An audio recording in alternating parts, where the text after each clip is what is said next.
Hello bachcho, let's see the question. The question is, human beings have a significant ability to maintain and moderate the respiratory rhythm to suit demands of the body.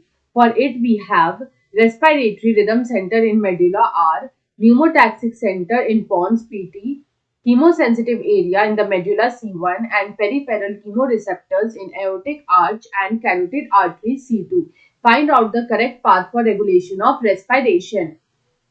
तो यहाँ पे हमें बोल रखा है कि जो human beings होते हैं उनमें यहाँ पे सिग्निफिकेंट एबिलिटी होती है कि वो अपना मेंटेन कर सकते हैं एंड मॉडरेट कर सकते हैं रिदम सेंटर को to suit the demands of the body, यानी कि एज पर बॉडी का जो डिमांड होगा उस हिसाब से ये इसको मेंटेन एंड मॉडरेट कर सकते हैं।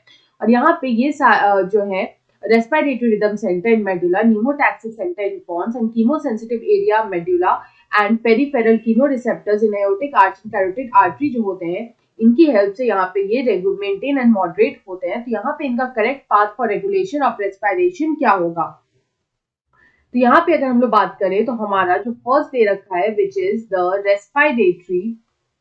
Respiratory rhythm centre. तो यहाँ पे ये जो रेस्पिरेटरी रिदम सेंटर है which is present in the medulla, इसको हम लोग यहाँ पे रिप्रेजेंट करेंगे विथ आर। तो यहाँ पे अगर हम लोग अदर्स की बात करें तो अदर्स में आता है न्यूमोटैक्सिक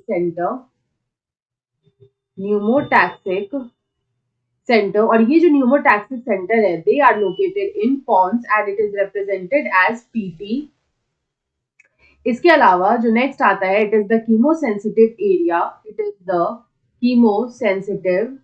एरिया, और ये जो कीमोसेंसिटिव एरिया है it is located in medulla and it is represented by C1। उसके बाद जो नेक्स्ट आता है वो है हमारा पेरिफेरल कीमोरिसेप्टर्स, और ये जो पेरिफेरल कीमोरिसेप्टर्स है it is present in the aortic arch and carotid artery and it is represented by C2। तो यहाँ पे ये जो तीनों ही है which is the pneumotaxic centre in pons, chemosensitive area in medulla and peripheral chemoreceptors in aortic arch and carotid artery, तो ये सारे जो है ये यहाँ पे मॉडरेट करते हैं, they moderate and they maintain the actions of respiratory rhythm centre.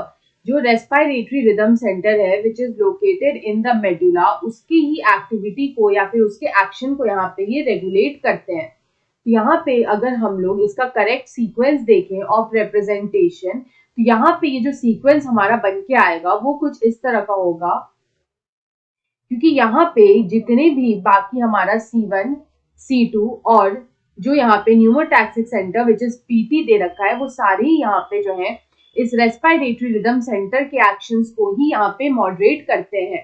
तो यहाँ पे अगर हम इस क्वेश्चन का करेक्ट आंसर देखें तो इस तरह का जो हमारा रिप्रेजेंटेशन है वो यहाँ पे हमें ऑप्शन बी में दे रखा है। So option B is the right answer. I hope you understood it well. Best of luck.